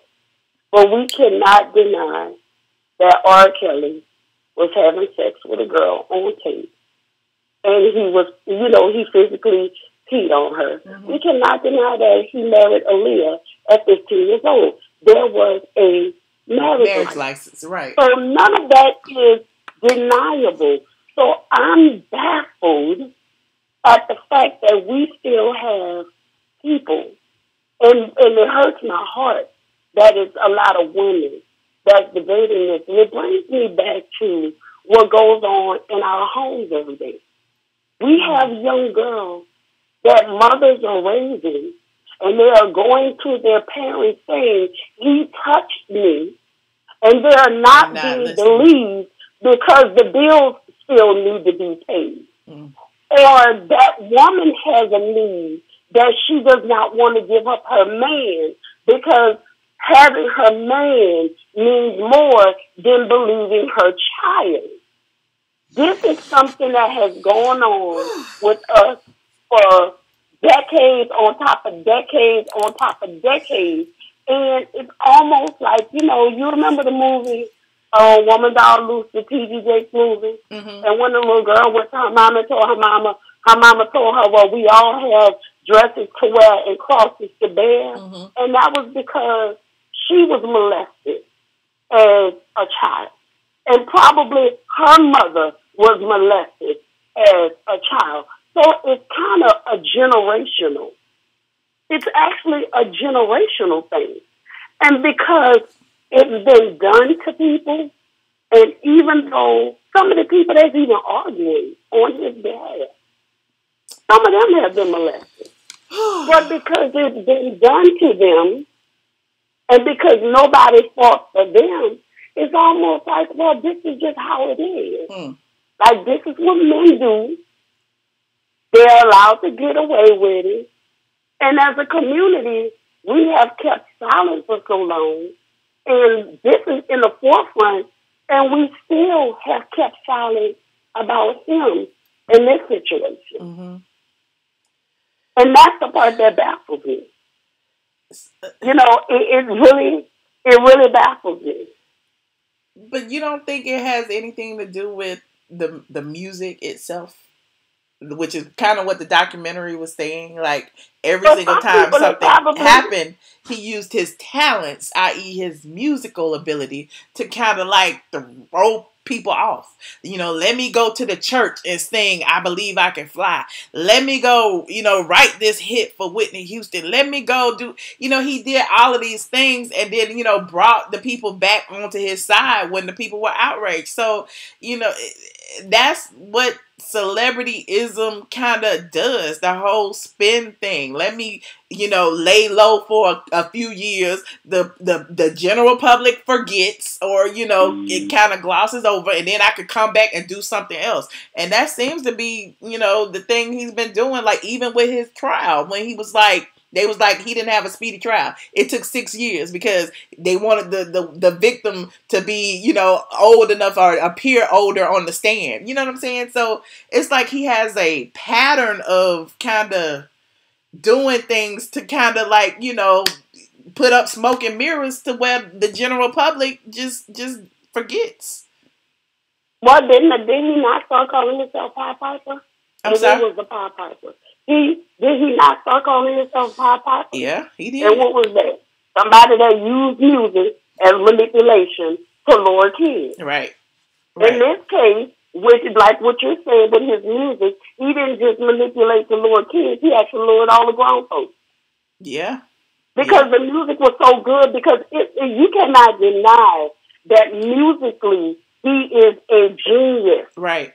Now, mind you, I ain't bought none of his I ain't really bought none of his music. I've never been a big R. Kelly, person. That just wasn't never me. Mm-hmm. Have I heard music being at parties or being out somewhere in the club or something like that? Yeah, but did I own his music? No, I never really, owned any of his music. Mm-hmm. But I've heard it. And yes, he is a genius. And sometimes people that have that level of genius, they also have a lot of other stuff that's attached to it. Mm-hmm. Mind-wise, there's a wicked element that's there a lot of times with those type of people that have that level of genius. Right. And yet he did know how to redeem himself within the music, with the, all the different songs that he made. He started with the churches. Then he started with the... I'm sorry. Exactly. They did. One of my pastors, he remade the song "I Believe I Could Fly." Mm-hmm. But it's because it's so inspirational. But then think about it too. Then he went from the churches. First, he was doing the whole bump and grind stuff. Everything was about sex. Then he went to the whole, the "I Believe I Can Fly" stuff. Then he went to the whole family-oriented music, the barbecue music, the stepping music, and that's it's like exactly, mm-hmm. exactly. See, once who he was came out, because everybody's saying that know him that there's a difference between R. Kelly and Robert, mm-hmm. and for some people, I guess they don't understand that, and it's a psychological thing, mm-hmm. But there are some people that have there's two different personalities that's living within them. Right. There are some people, they are a Jekyll and Dr. Jekyll and the Mr. Hyde. Yeah. And it almost seems like that's what he is. And when he was doing a lot of the perverted things that he was doing with the younger girls, yes, he was doing all the music that you're talking about, the bump and grind and all of that. And all of these things started coming out, and they became known. Did he stop with the younger girls? Yeah, he started going to the ones that was legal age, 19. And then his music started changing. It's almost like he was using his music to create a different narrative. Mm-hmm. That's exactly it started becoming the more positive, family type of, we at the barbecue and we gonna step in the name of love, and all of this kind of stuff. So yes, he did swing his narrative in a different way. Look, speaking of which, like on the heels of this documentary, he got another one that he called "Born to My Music," and he released that like 2-3 days ago. You know what I'm saying? To celebrate that people was born to his music, and that's why I was saying this documentary kind of introduced him to a whole slew of people who didn't know about all of this stuff, and now his music is selling again. Now he creating really, and I don't even know what can we do to stop it at this point? I think, a lot of people saying that they don't feel like anything's going to happen. I feel like I don't know when it's going to happen, and I don't even know how it's going to happen, but I believe that something will happen and something will come out of this. And I'm going to say this, if it doesn't happen to him, if it's the uncle or the brother or the cousin that inappropriately touched the little girl in her house, or the next door neighbor, and everybody gets together and they see to it that that person serves time and is punished for their crime, then his story has done something. Yeah. His story has done something. Yeah. It's created talking points, and it's created awareness so that now, we can, I don't know, we can kind of observe and see the signs next time, I guess. But it's I don't know. It's just a lot to take in. Yeah. It's just, we need to, as a people, we need, as women, honestly, we brought this up before. We so objectified, Black women. We so objectified, right. And everybody just feel like it's all good because, we slut walking. Mm-hmm. And that's what I was saying and all earlier. This kind of stuff.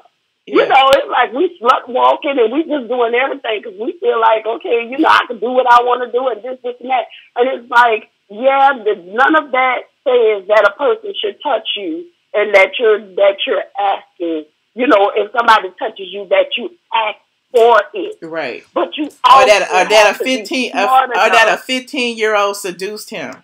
Exactly.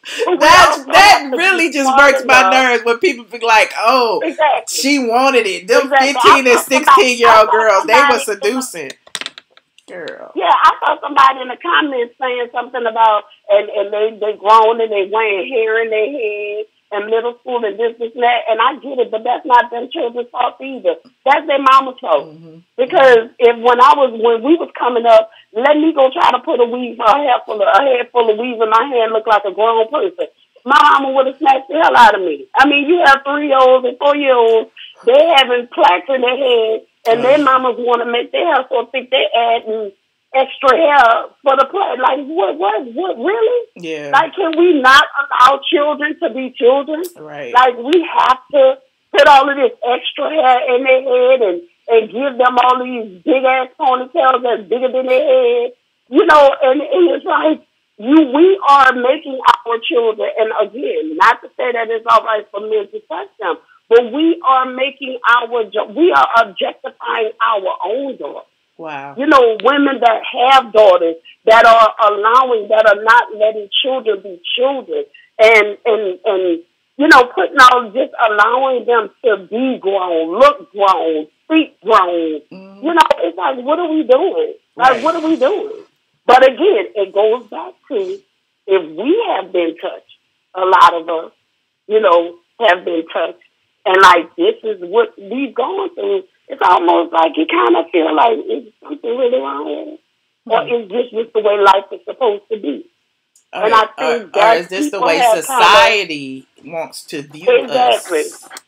You know? Yeah. So, I mean, I think that's the whole basis of it all. Yeah. I mean, we could talk about it, but like that's even going to like that whole McDonald's situation where the girl had to fight the damn man off of her, and he felt, you know, obligated to jack her up. You know, my thing is, as a black woman, it's like we always gotta fight. We always gotta be the one. They expect us to fight. Oh, she good. She can fight. No, we need people to fight for us. Well, you know, anyway. Well, you know, some of that is, I mean, this a whole nother topic, but some of that is on us too, because, you know, we done got so independent. Right. You know what I mean? I don't need no man. You know? So that's a whole nother topic. Yes, but some of that's on us. We done got so liberated, you know, to where I don't need no man and this and that. So, you know, I need all the men. Yeah, exactly. I don't know how to do nothing. I don't know how to do nothing. It's going to hurt me to reach my arm up to get that cup all the way at the top of the cup. Right. Can you get this baby, please? Can you unscrew this top for me? Yes. Definitely. Yeah. Can you? Because it's hurting my fingers. Yeah. We need to get back to some of that. You know, we need to get back to some of that, and maybe we get back to some of that as women. Some of our men are also learn how to step it up again, because we good to sit down and talk about what they ain't doing and what they're trifling and because they don't have to do it. We don't require it. Exactly. What he gonna do when you don't need him to do that? Well, when he gonna step it up when you stepping it up for him? There you go. So anyway, that's another subject. That's a whole nother line, Monique. We need to talk about that tomorrow night, honey. Before the housewives, we need to do a relationships one, because I got a whole bunch of relationship stuff to talk about. All right, man. Well, I will be calling in. All right, Monique. Well, thank you for calling. I always love your input. All right, thank you. All right, bye. Bye-bye. 2 more calls. Caller 5790, you are on the line. Hello. Hi. Who am I speaking with? Hi, my name is Mia. Hi, Mia. Where are you calling from? New Orleans. Hey, New Orleans. New Orleans is in the building, honey. So, what do you think? You calling about this R. Kelly? You changing the subject, because I know we've been talking about R. Kelly for an hour and a half. I didn't realize I had been on this long.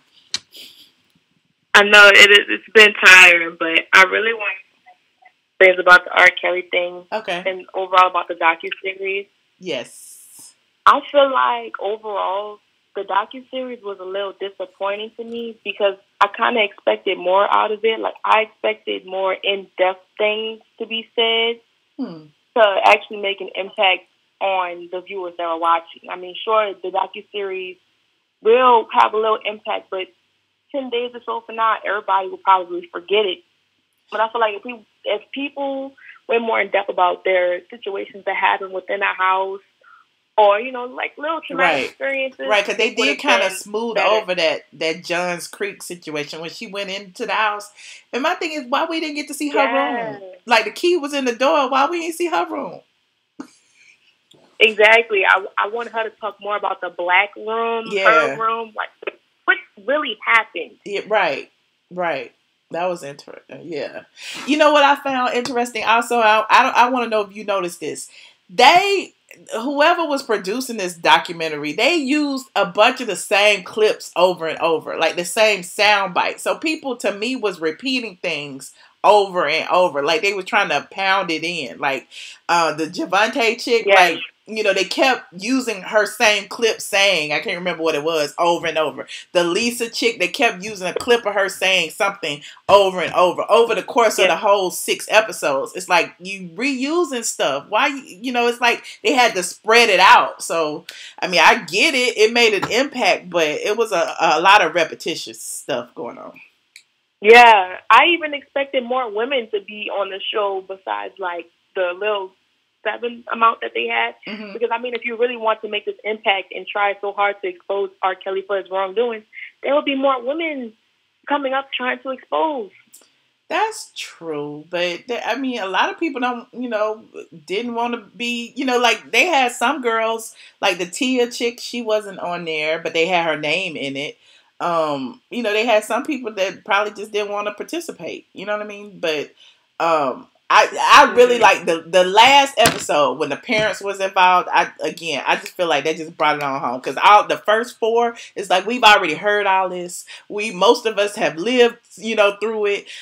We've seen, you know, like even up to date the whole cult allegations and all of that. And when they, you know, like I keep talking about, when they went and found Dominique, that was like a turning point. That kind of changed my whole outlook on the subject. Like, dang, R. Kelly is a monster.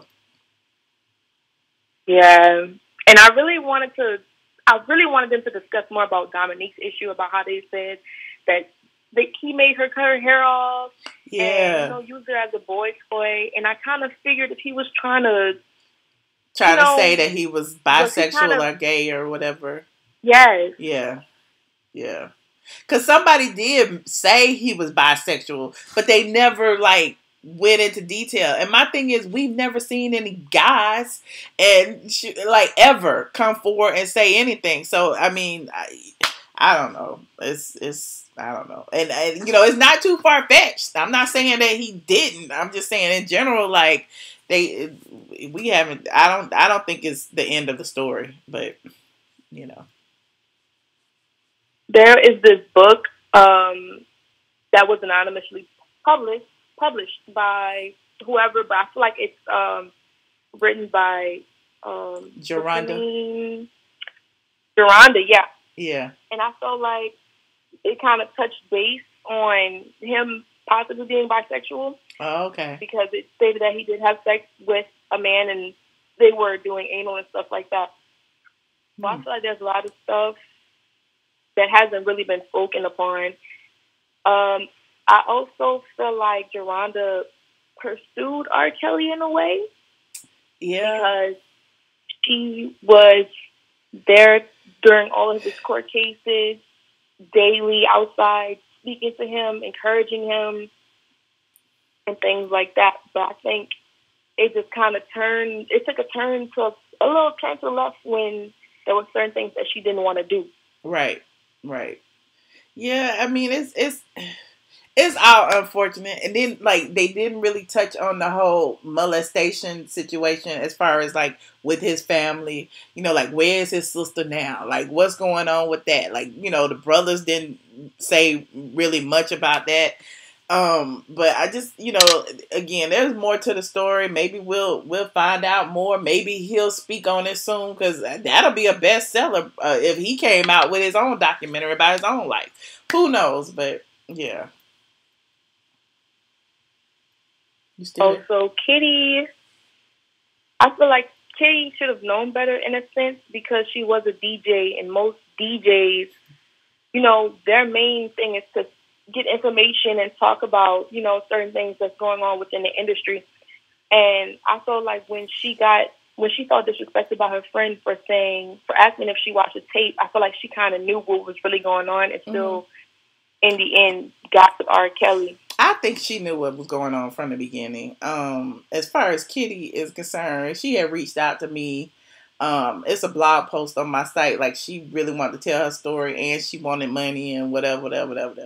But it's just, again, when it comes to that whole celebrityism aspect of it, you know, you do have to look at some of the women a little bit side-eyed, like, you knew what the deal was. The older women, anyway. Mm-hmm. You know, especially now, 20 years later, if you still getting involved with him now, it's some more issues going on. But, yeah, I don't want to blame any other younger women from back in the day, but here we are 25 years later, and it's still happening. It just, I don't know, just something needs to be done. I don't know what though. Somebody said Kitty is a grown ass woman. You right, Missy Banks. Blanks. Well, thank you so much for your input. I'm gonna take one more call before I end this. I've been on almost 2 hours, child, talking about this. All right, thank you. Well, thank you for calling. Bye. Caller 7850. You made it. Hello, Michelle. It's Robert. Happy New Year. How did you work this out, Robert, to be the last call? Let me tell you. Yeah, so this is what happened. Like, literally, it was at, like, the 45-minute mark. I called in, and then I ended up hanging up because I needed to charge my phone. And then, like, 10 minutes later, I called in. So I've been on hold this whole time. It's like, okay, and then when you said 2 more calls, I'm like, I got this. I've manifested it. You're going to answer my call. It's all good. So I want to make this quick. So let me just say, every time I think about R. Kelly, I think about what seems like an age-old question with an easy answer, and it's basically, should we separate the art from the artist? Mm-hmm. And I say absolutely, but whether it's Woody Allen, Roman Polanski, or R. Kelly, people seem to have a problem about that. And even one of your callers, I think it was 2 callers before mine, she mentioned how R. Kelly was a genius, and that's why, you know, geniuses also are some of the biggest demons. Well, yeah, yes and no. Like, I don't think he's a genius. I just think that he's really talented and he offered the people what they wanted, but that doesn't absolve or excuse him from what he's done. And I think his genius... Oh, I'm sorry, Robert. I'll be trying to interject. But do you think his genius allows him to hide in plain sight? Like yeah, the documentary implied? And I think, yes, and that is my last point. I think whether it's, you know, R. Kelly, or even in the last 2 days, we've seen Drake being put on blast for what he did in 2010 with a 17-year-old on stage at some concert, how after she told him she was 17, he specifically said, well, I like the way your breast felt against my back or chest or whatever. And it's like, dude, she said, you know, she was 17. You should have asked her how old she was before you tried to, you know, get her on stage and, you know, be R. Kelly 2.0. And the same thing with Diddy, his inappropriate relationship with Usher. Like, the Me Too movement needs to come to the music industry because nothing's going to change. I can't remember if it was Juno or Noir King, but one of those 2 guys said basically people are going to forget about this. Well, yeah, they will forget about it unless we demand that they don't. And that means holding everybody accountable, including the documentary filmmakers. Like, my last point is, I didn't watch all of it, but I know Twitter was a buzz earlier tonight because Charlemagne the God was featured in that. And, you know, his tweet from... he had a tweet saying, furthermore, R. Kelly had the best celebrity sex tape of all time, and that was from November 28th, 2010. Ooh. So we need to hold everybody accountable. So, and wasn't he, like, accused of rape? Wasn't Charlemagne accused of he rape was. as well?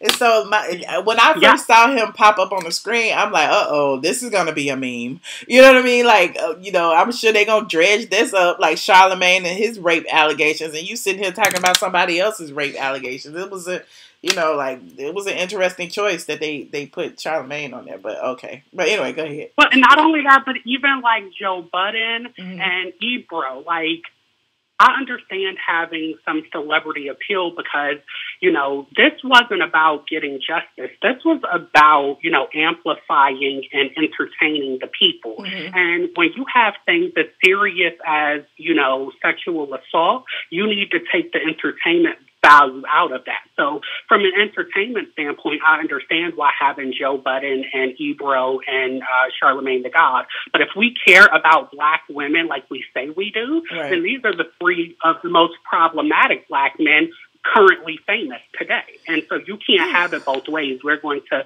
vilify R. Kelly, but then we're going to have people who were, you know, saying, oh, you see how R. Kelly pissed on that bitch. Like, she was a little girl. How dare you? You know what I mean? And so I think that it affected me personally because I was actually 14 going on 15 in 2002, and it was all on BET News. And I literally will judge people who have watched that tape. I was at the flea market with my parents or my mom, and there was an African selling the tape, and my mom cursed him the F out. Like, it was one of the moments I was really proud of my mom. I think it was probably the first moment I was really proud of her because, you know, your parents talk a good game, but to see her walk the walk in front of me really made me, you know, proud of her because people were just buying them. And my mom was trying to get me a bootleg CD that she didn't want to pay for that cost like $17.99. I can't remember what like music artist came out at that time. I think it was like a Mariah Carey CD or something. And she was like, what the fuck is this? And my heart sank because, like, my mom didn't like to curse in front of me. And she was like, I know good and damn well this isn't child porn. And the African guy was just like, oh, it's popular and we're selling it. And my mom just lit into him. And, like, he literally took the tapes and, like, stopped selling them. But it's like, there was a market for that because it was R. Kelly. And at that point, everybody knew that it was a child. You know what I mean? Yeah. And I almost want to say that, like, everybody knew that it was Sparkle's niece. So, like, the shit had hit the fan at that point. So it wasn't like when it first came out. Because remember, like, this was, like, like, he was indicted, like, 3 days after that. You see what I'm saying? So, like, it was, like, viral back in that day. Yeah. And so, yeah, that's all I want to say. But, yeah, so hopefully you have a good New Year. And thank you for taking my call. Thank you, Robert. You know, it's always a pleasure to hear from you. I appreciate you for being the final call and bringing it on home. Thank you so much. Absolutely. Thank you. All right. Bye-bye. All right. Bye, Robert. Well, you guys, well, I mean, y'all have all made some very, very valid points. I appreciate each and every one of you. Y'all know, I already said, I rethunk my position a couple of months ago when I did the whole mute R. Kelly, and I was like, who is going to give up they R. Kelly like music? Who is gonna do it? Like, I don't know if, you know, I could, but now I'm really like, yeah, I can. Now that I know the origin of some of the songs, you know, now, but then it's like we gotta give up Michael Jackson too. The You Are Not Alone song, we gotta give that up too. So yeah, it's I don't know.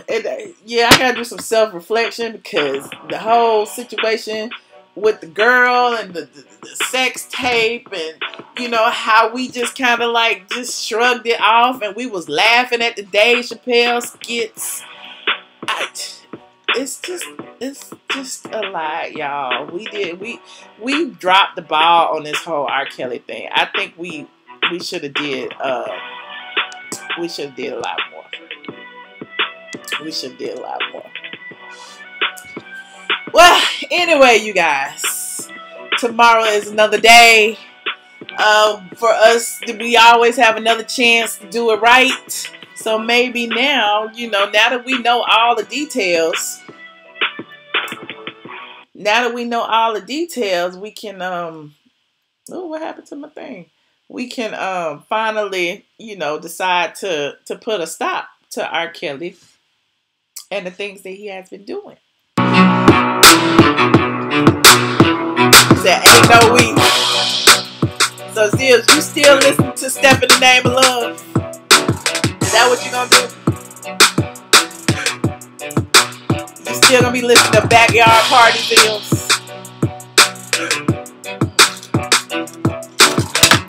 Is Usher and Same Girl?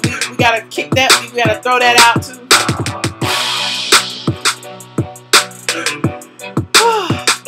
You say MJ didn't know what was going on. I mean, but it's not his fault. But R. Kelly penned the song, and he's still gonna get paid from it, right? He's still gonna get paid from them B2K songs he wrote, and B2K back on tour. Y'all already know it was an alleged pedophile behind them. Woo! It's a whole lot to process. It's a whole lot to process. It's a whole lot to process. Happy birthday, Alicia. Happy birthday. I'm sorry, I turned it down, Noir. Well, good night, you guys. Thank you guys for tuning in. If you haven't already, visit straightfromtheA.com. If you haven't watched all of the episodes of the Surviving R. Kelly documentary, I'm looking down and the camera's up there. If you haven't watched it, I have all of the episodes on straightfromtheA.com, including my little recaps and stuff for those of you who like to read. You know, there's still some of us left out there. So head on over to the site and watch it all from the beginning if you haven't already. But I will return tomorrow. Tomorrow is Housewives. I think I may do something on relationships. We need to talk about relationships. We haven't did a relationship video in a while. But thank you guys for tuning in. I appreciate the squad. Thank you to all the callers. Thank you to Zills for moderating, even though you get on my nerves. I'm out.